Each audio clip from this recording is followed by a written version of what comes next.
When Jurassic World hit the big screen, we got our first look at the very first hybrid dinosaur in that series, the Indominus Rex. This dinosaur was a mix of the genes of all kinds of animals and other dinosaurs. And then, not long after that, in Jurassic World, Fallen Kingdom, we got the second hybrid dinosaur, the Indoraptor. It was also known as the rampaging raptor. This thing was like a monster straight out of a horror movie. It was way bigger than most real theropod dinosaurs, but still managed to keep this incredible agility. It had sickle-shaped claws and a pair of long, slender arms that were as sharp as blades, even scarier than Freddy Krueger's claws in A Nightmare on Elm Street. Even though it was smaller than the Indominus Rex, when you put all these features together, it just made it even more terrifying. And it's not really that surprising that they had similarities, because the idea for the Indoraptor basically came from this hypothesis. What if you combined the Indominus Rex with a real raptor? But, actually, we didn't really need to ask that question, because Mother Nature had already given us an answer. Just a really long time ago, about 150 million years ago, in the late Jurassic period, there was a group of theropod dinosaurs that looked a whole lot like the Indoraptor, but in some ways, they were even weirder and deadlier. That's the Therizinosaurida. Just like the Indoraptor, the Therizinosaurida is full of mysteries, because there aren't a lot of fossils of them. Right now, researchers even argue about where they came from, and what their classification should be. But one thing that's not up for debate is that they would have been the perfect villains in Jurassic Park. I mean, the body design of the Therizinosaurida is like something out of a nightmare. Take the giant curved claws, for example. That's not the claw on the foot of some supersized raptor. It's actually the claw on the hand of the Therizinosaurus. The Therizinosaurus is the type species of that family, and it's also the first Therizinosaurida fossil that was discovered, way back in the late 19th century in Argentina. Just like what the name suggests, paleontologists at first thought they'd found a huge raptor, because that huge claw was mistaken for a foot claw. But now we know it's a hand claw, and it's on the first finger. That claw is about 30 centimeters long as the sharpest butcher knife, or even the length of a regular ruler. That means the Therizinosaurus has the longest claws of all the known predators. And what's even more amazing is that in the next 20 years, a lot of new Therizinosaurida fossils were found, and some of them had even bigger claws than the first one that was discovered. Right now, there are 11 genera in the Therizinosaurida. These new fossils also taught us something new. The signature weapon of the Therizinosaurida is even deadlier than we first thought. These theropod dinosaurs didn't just have one built-in sword, but two, because their second finger also had a huge curved claw, similar to the one on the first finger. And it's even crazier that these claws might have been even longer in real life, because they were probably covered with a layer of keratin shell, which added about 30% to their length. And even though the third finger didn't have such a huge claw, it was still super sharp.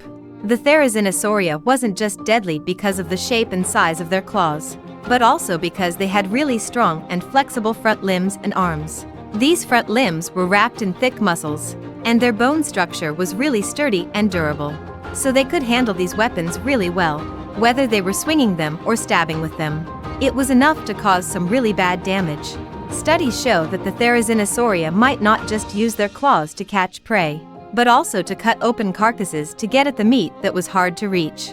For big prey, they might use their saw-like claws to make fatal wounds and bring the prey down. And for smaller prey, including things about the size of a human, they might use those saw-like claws to pierce the prey like it was on a skewer.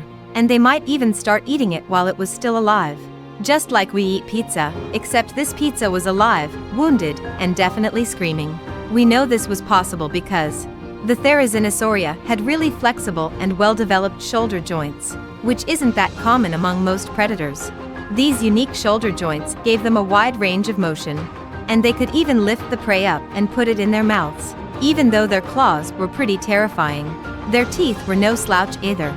And in some ways, they were even more interesting. Just like the teeth of most predators, the teeth of the Therizinosaurida showed some pretty big differences between different genera and species. For example, the front teeth of the Therizinosaurus were kind of like the teeth of the Tyrannosaurus rex, chisel-shaped and with a D-shaped cross-section. But the front teeth of the Falcarius were more like fangs. And for some other species, like some smaller Therizinosaurida, Their teeth were shaped more like the teeth of a comb, smooth in the front and serrated in the back, designed for cutting. And then there were some species, like the Fujianosaurus, that might have had the least noticeable teeth, which were blade-shaped and laterally compressed.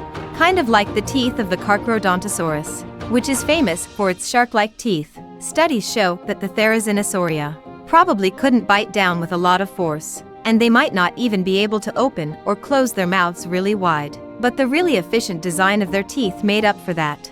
And when you add in the deadly power of their front limbs, that was enough to make them really deadly predators. Because of these teeth, the Therizzinosauria had an edge when you compared them to the raptors. The teeth of the raptors might look scary, but they were actually pretty small, and were mainly used for gripping rather than cutting or piercing. When it comes to size, Mother Nature really favored the Therizzinosauria. The dinosaur that was closest in size to the raptors was about 1.1 tons and 7.5 meters long. That's pretty much the same size as the raptors in the movies. But that size was just average for the Therizzinosauria, because almost half of them were even bigger than the raptors. For example, the Therizinosaurus and the Gigantoraptor were both over 8 meters long. And these dinosaurs were usually the top predators in their ecosystems. The biggest theropod dinosaur found in Australia so far is also a Therizzinosauria. It's a predator that adapted to a unique environment. But if you want to see the really giant members of the Therizzinosauria, you've got to go back to the late Cretaceous in the Lego region. There was a giant Therizzinosauria there called the Shadow of Death. This dinosaur wasn't just the biggest member of the Therizzinosauria, it was also one of the biggest known theropod dinosaurs.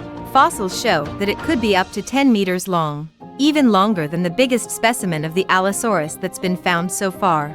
The name Shadow of Death doesn't really do justice to how terrifying this dinosaur really was. It wasn't just the biggest in the family, it was also a huge predator.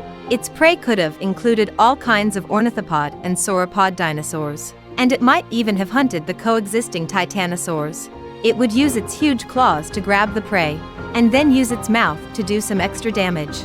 Even though we haven't found the fossils of this dinosaur's claws yet, based on the features of its close relatives, we can guess that these claws might have been 37.5 centimeters long, the biggest claws of any known predator. And the origin of the name Shadow of Death is pretty creepy too. It comes from a creature in local mythology, called the Shadow of Death, that killed its prey with cold wind. If you ran into this dinosaur in the forest and saw it start running, you'd realize it was way faster than you thought. That's because the bones of a lot of dinosaurs were hollow. But the bones of the Therizzinosauria were extremely hollow, especially their vertebrae and ribs. That made these dinosaurs really big but still pretty light. For example, a Therizzinosauria that was 8 meters long might only weigh about a ton, while other dinosaurs of the same length could weigh 50% more or even more than that. And it's even more unbelievable that some Therizzinosauria, like the Austroraptor, might only weigh 300 kilograms, even though it was over 6 meters long. These lightweight features made the Therizzinosauria really fast predators. It's like they were the cheetahs of the dinosaur world. This similarity made them really agile and fast killers, kind of like prehistoric ninjas. Even the bigger ones could chase after smaller prey and set up sneaky ambushes. Also, their leg bones were relatively thin, and their structure was similar to that of the ornithomimids, which shows again that they had evolved to be really good at running. This design was definitely effective. It might have caused them some problems too. Fossil records show that one Therizzinosauria specimen had signs of some really intense competition with its own kind. For example, a Therizzinosauria fossil found in Argentina had signs of a really bad infection on its skull. The infection was thought to have come from 2 puncture wounds on the side of the skull, and these wounds matched up with its own teeth. That suggests that these wounds were probably caused by another member of its own kind. The infection was so bad that the research team thought there was over a 50% chance that this individual died because of it. But when you combine their body structure with all these other things, it allowed the Therizzinosauria to establish their rule in South America, Australia, and multiple parts of Asia. The Therizzinosauria usually lived in wetland environments, like river areas and coastlines, because there was a lot of different prey in those places, even though they were mainly land hunters. Some studies guessed that they might have hunted aquatic or semi-aquatic animals once in a while, like prehistoric crocodiles, big fish, or even turtles. At first, some people thought that the Therizinosaura mainly caught and pierced fish with their huge claws to get food. But based on their other adaptations, that theory isn't really likely anymore. Now, it's generally thought that they were land hunters, and were often the top predators in their ecosystems. But it wasn't always like that. Fossil records show that they had competition with the Carcharodontosauridae. The Carcharodontosauridae were sometimes bigger, and specialized in hunting big prey. This competition mainly happened in South America. During the competition, the Therizinosaura had an advantage because of their agility and speed. It wasn't until the Carcharodontosauridae went extinct about 90 million years ago that the Therizinosaura started to grow really big in size. But it's interesting that, even though they had this competition with the Carcharodontosauridae, their skull shapes and designs were kind of similar, which made some people think that they had similar intelligence levels. I mean, when it comes to intelligence, the Carcharodontosauridae weren't really that smart, but they were compared to crocodiles. Crocodiles might not always behave well, but they're actually pretty smart. They'll even set traps and work together sometimes, and they might even use tools to catch prey once in a while. So all of this means that if the Carcharodontosauridae had these traits that influenced the Therizinosaura, then the herbivores around the Therizinosaura were in big trouble. Even though they had similarities and were closely related, there were still questions. But right now, people think that the Therizinosaura weren't part of the Carcharodontosauridae. And actually, nobody really knows which group these mysterious killers belong to. Obviously, they have their own family, but which branch of the theropod dinosaurs they belong to is still a mystery, just like what the name suggests. At first, paleontologists thought they were giant raptors, but that idea was thrown out later because they didn't have enlarged toe claws. Then, people thought the Therizinosaura belonged to the Coelurosauria, since they had similar hollow bones, but that idea didn't last either. Since then, there have been two new ideas. Some people think they belong to the Tyrannosauroidea, which means their close relatives might be the Tyrannosaurus rex. Or they're just a separate branch that's not part of the Tyrannosauroidea, but that doesn't really clear up a whole lot. The mysteries around this group don't stop at classification, because we don't even know where they came from. The best guess right now is that they probably originated in Asia, maybe in the late Jurassic period. From there, they made their way to Australia sometime in the early Cretaceous period, and then they did really well, became really diverse, and eventually continued their conquest all the way to South America, probably passing through Antarctica to get there. So, besides being perfect killing machines, they were also pretty amazing explorers, and actually, they were really good at hunting and surviving. You could say that the survival strategy of the Therizinosaura was more effective than that of other theropod dinosaurs. If you compare the survival time of this group to other groups, they won hands down. For example, the Tyrannosauroidea survived for about 16 million years, the Spinosauridae for about 46 million years, the Carcharodontosauridae for about 64 million years, and the Mapusaurus for about 25 million years. You get the idea. The Therizinosaura survived for over 84 million years, which makes them one of the dinosaur groups that survived the longest. Unlike some animals that got smaller over time, they seem to get stronger and more deadly. The last generation of their family happened to be the biggest and deadliest individuals. Of course, when you're looking at such a powerful family, you've got to wonder how they went extinct. Well, it turns out that Mother Nature didn't actually manage to wipe them out on her own. Because just like all the bird-like dinosaurs, the Therizinosaura were completely wiped out 66 million years ago. When that huge meteor hit the Earth, that was the end for all the bird-like dinosaurs, including the Therizinosaura.